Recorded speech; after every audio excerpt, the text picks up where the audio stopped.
Guys, oh my god. I finally read a book the same year it came out. Now, you know me. You guys know me. I'm reading books from 2012 now. Okay, I was late. But this time I was early. Wow, I actually regret that decision. I do. Because now book 2 isn't going to come out till next year and I have to wait. And I can't just binge read the whole series. This is why you wait, guys. This is why you wait. Because if it's a banger, then you just have to wait for the next book. And I might have to wait like another year. I'm just gonna not think about that. Simultaneously though, this book was such a satisfying read that the wait might almost be worth it. Low-key a little bit. This is my review of The Night and the Moth by Rachel Gillig. Before we proceed, major spoiler warning. I say this before all my book reviews. I just don't think it's possible to review a book and the full plot and all the characters and everything without giving away some spoilers. And this book actually does have some twists and turns that I won't go super into, but I still will just say that if you really want to read this book in a spoiler-free way, maybe read it and then you can come back and watch this, okay? I do think that this is going to develop into a series based on how positive the reception is. So even for that, I would say, I mean, I don't know. We could be waiting a year for book 2, so maybe it doesn't matter. But I'll just say spoilers ahead. Beware, proceed with caution. Okay, picture this. There's a kingdom called Stonewater. The kingdom has 5 hamlets, and each hamlet has like a different geographical layout and conditions and a specific trade that their whole economy is based around, and it's kind of their specialty. So there's a fishing hamlet, a commerce hamlet, a knowledge hamlet, a textile hamlet, a forestry hamlet, and they each have like a distinct clothing and culture and style. They are all operating in reverence to a specific omen, which is basically a mystical god, and there's 5 omens, there's 5 mystical gods, each representing the specific crafts from each kingdom. For example, the commerce hamlet's god is a merchant, the fishing hamlet's omen is an oarsman, so like that. Now people from all the different hamlets go to a very renowned cathedral. This is kind of it's a microcosm of religion, specifically Catholicism because of Gothic imagery, but it's like a cathedral. It's kind of away from all the hamlets, but it's kind of in the middle of them, and they go there to the cathedral for a priestess to read their fortune before making decisions and business ventures and things like that. Especially now, the cathedral is huge. It's this Gothic stone edifice, and it's up on a tor, and a tor is a word that comes up like 75 times in this book. Like, it's like every other word. I looked it up here and there because I kept forgetting what it was, and I'm still not sure what it means, but it's up on a tor. And the special thing about this cathedral, what makes it different from typical cathedrals, is that it's built around a spring, like a geothermal spring, but it's not a hot spring, it's just a spring. And so it's like this big stone building with the arches and the buttresses and everything, but it's built around this small spring. But the spring is magical, of course. Now in the cathedral, there's a shrouded and faceless abbess who's basically high priestess, and she is the master of a group of 6 diviners who are all young women.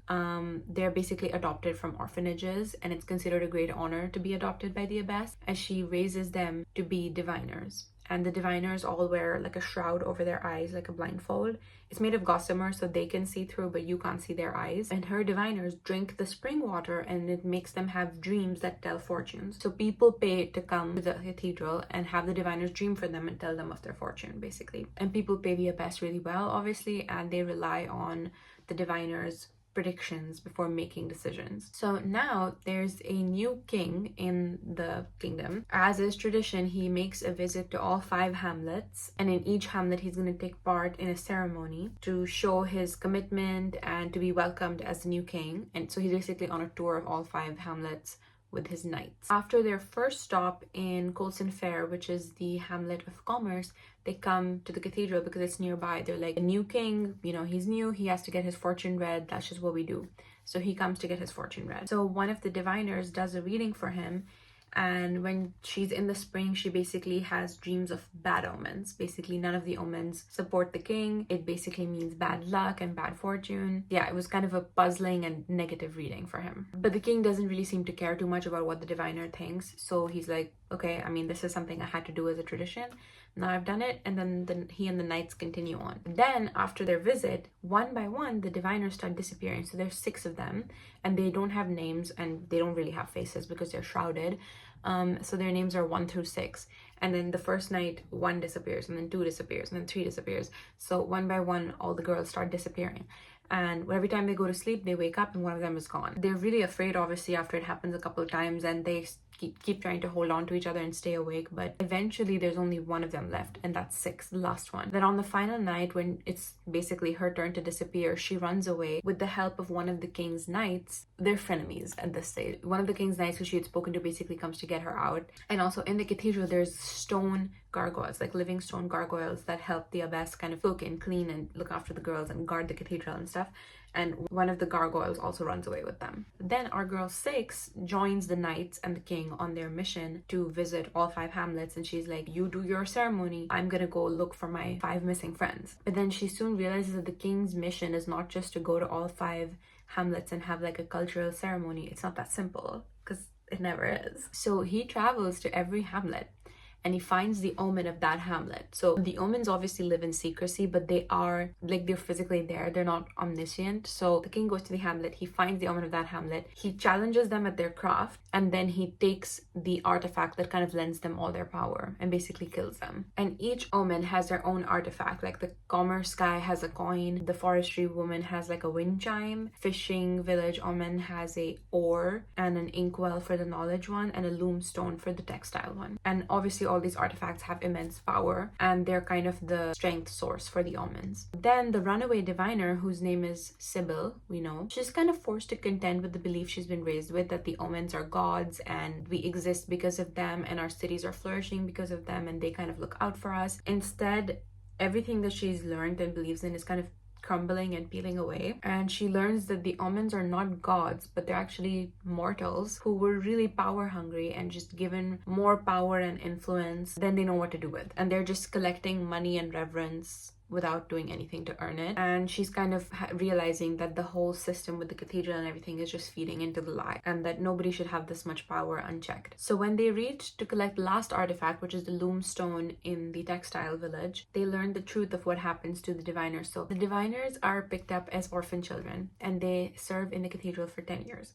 At the completion of the 10 years, they're told, you'll be free to do whatever you want. You can live whatever life you want. You can get married, you can get a job, whatever you want, but once you've completed 10 years of service. But at this last stop, they realize that that's not what happens to the diviners. And basically, the omens, they need the water from that mystical spring to live, because they're mortals who have lived way too long. And to maintain their immortality, they need spring water. Now, these diviners are children who are raised for 10 years drinking the spring water on a regular basis to make them have their dreams and to see the future and to tell fortunes and whatever. So their blood is very potent. Spring water is very potent in their blood. There's 5 omens and there's 6 diviners. So the abbess raises the diviners, feeds them spring water for 10 years, and then gives each of the omens a diviner to eat, basically.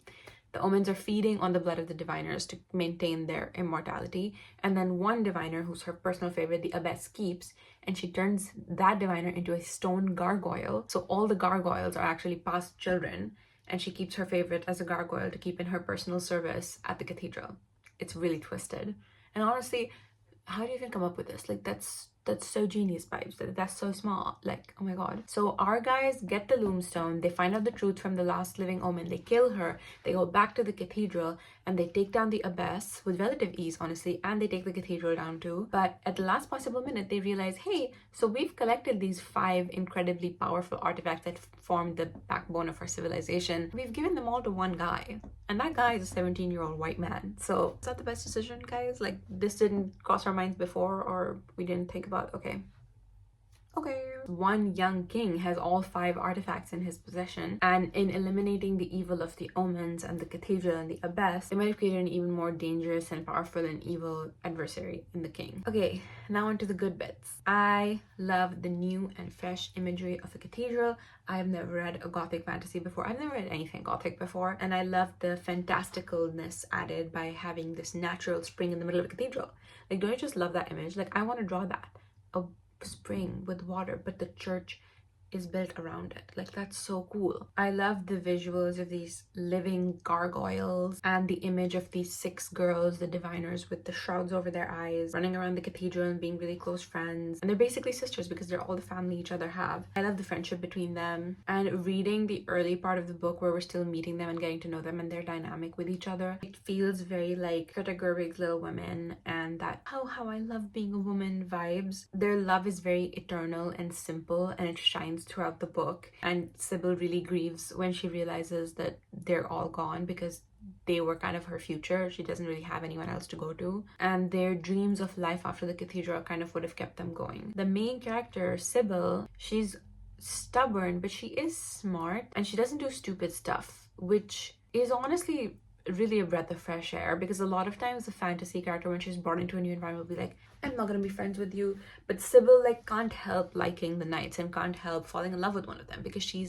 has a brain in her head. She's like, these people are not out to get me, you know? I like that about her. And she starts suspecting the king too. When the king starts to turn evil, like, she kind of picks up something is wrong. She's a smart girl. She's also not petite, tiny, skinny, breakable, which is another nice change. She's described as being, I guess, of average height and being pretty muscular actually. And everything she's known about herself and her past and the world that she's living in and the history is changing rapidly. And she's trying to keep up with everything she's learning and losing the people in her life and everything, while still finding herself and now looking toward a new future that she didn't consider until now. And she's so real, like, she wants to seem mature, but at the same time she's been so sheltered and she's still learning a lot of stuff and trying to figure stuff out. And she joins the king, and the thing that I like about the king also is that he's not a typical middle-aged guy, but he's a young and new king, and he's still pretty impressionable, and he's being actively influenced by the people around him, and his good-naturedness at first eventually warps because of how people treat him and as the developments of their adventures progress. And one of the king's closest friends and advisors is this knight called Maud, who is 41. Like, wow, a fantasy character who isn't between the ages of 16 and 21. She ate. I love middle-aged representation. I love it. I want to see more of this. I would like to see more of this. I never thought I'd live to see the day. Her kind of experience and more compassionate nature, just as an older lady, she's kind of the mom of the group, but at the same time, she is a skilled warrior and she has undeniable strength, and she also has her own generational expectations, and she kind of represents her town and her hamlet of the forestry people. So it makes her a very fun and complex character. And our male romantic lead is not the king, guys. Yay! I love when the male romantic lead is not the most powerful, the most scary, cool, strong, biggest palace. He's not the king, basically. He's not the most powerful guy. He's just a guy. He's just a normal guy, okay? He is actually an orphaned klepto, which was pretty fun. He actually had a pretty rough life as a kid, and he grew up as one of the Omen's personal servants. And even though he technically works for the king, he is kind of a law unto himself. I don't love his name. So his name is Roderick Mendacious. That's a choice, because everyone else's names are very normal. Like, Sybil Delling is our diviner's name, and then there's Maud, and then Benji is the king. But Roderick Mendacious, like, Roderick itself is like, okay, I don't love that. There's only one Roderick in my heart. Roderick Mendacious to Mendacious. That's a hell of a last name. I don't love that name. That's one thing about this book that I was like, I really don't like that. She could have named him anything, you know? Like, just anything. So anyway, so he works for the king, but he's kind of beholden to no one except Sybil. He's completely submitted to her. He'll pretty much do whatever she asks of him, which we love to see. And they connect over their similarly like scant and difficult childhoods, not really knowing their origins and stuff like that. And they fall in love during their travels as they go from city to city and share new experiences together. He teaches her to protect herself and fight and trains her. And they have kind of a slow-ish burn. Like, it doesn't really reach a romantic point. Like, it feels very friends to lovers. Like, they grow to care about each other very deeply, and then the passion part kind of plays in after that, which is nice. I like it. I like when it goes that way. It feels very realistic. But yeah, it just makes sense. Like, they become friends, they begin to trust each other, and they begin to be vulnerable to each other slowly. And it's not an immediate, like, but it's not enemies either. Like, they're kind of, it feels like a very human progression, if that makes sense. The Abbess was also a fun character reveal, realizing just how deep her issues go and how she is the root of all evil, and she's basically a living stone sculpture. So I like that visual. And she's kind of above everything, she is a god. She actually is a god. She was really kind of shockingly easy to defeat though. Like after all that build up to the reveal of who she is and them going to her to take her down, and it should have been a really big cathartic moment for Sybil, because this is a woman who basically abused her whole childhood and made her drown in a spring to make her see fortunes and stuff, like physically and emotionally held her hostage. But she basically gets killed within like half a paragraph. Like I feel like that was a little too easy. And the setting is probably my most favorite part. It was really easy for me to visualize this book, and also felt kind of similar to the Folk of the Air trilogy, if you read that. It was this very controlled map of a small kingdom and a very easy to follow contained magic system. Like the magics and the artifacts come from here, this is the lore. Like I didn't get lost at any point. I knew what was happening and I knew the rules and the limits of the magic system, which is a huge issue I have with other books like Fourth Wing. It's watertight, it's well written. I feel like Miss Gillick, she really knows what she's doing and she has it all figured out. We just don't know yet.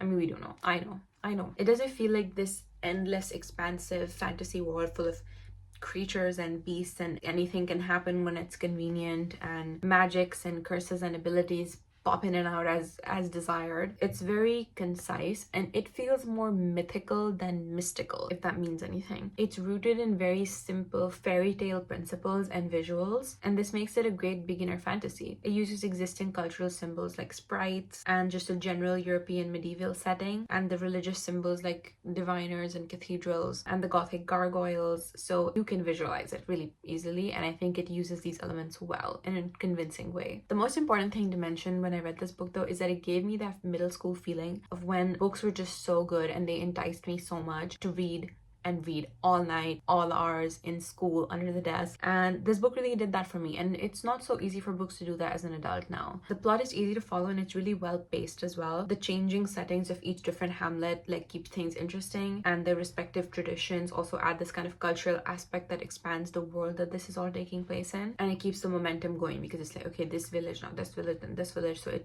it works really well. And I also have realized that I really love like travel based found family adventures. Like I love when they're traveling. I just love that. I don't know why. Like I was thinking about it, like one of my all-time favorite series is Heroes of Olympus, and in that one they're basically on a ship the whole time traveling from place to place. So I think that really works for me. The environment is very potent. Whether you're in the cart traveling with them village to village, or you're drowning in the cathedral's water spring and the fetid water they made them drink, like ugh, you feel it. It feels alive, and everything was kind of playing out like a movie in my head. And I love when books are able to do that. That's what makes it fly by for me, what makes me read them a lot faster. And these kind of more visceral visuals of blood and sunlight in the cathedral windows and stone crumbling, 6 blindfolded girls running and playing together, it's very compelling and haunting. And it made me laugh out loud from the banter between the characters too. It's just really well written, and the gargoyle reveal made me actually go like and my sister was like, what happened, when I found out who the gargoyles were. I mean, I enjoy romantasy, but it can be pretty repetitive and it has a lot of recurring tropes and visuals. This, by contrast, felt in the same realm but simple and fresh and concise and really fleshed out too. The characters are complex, they shine with their layers. Each of them is given a very specific and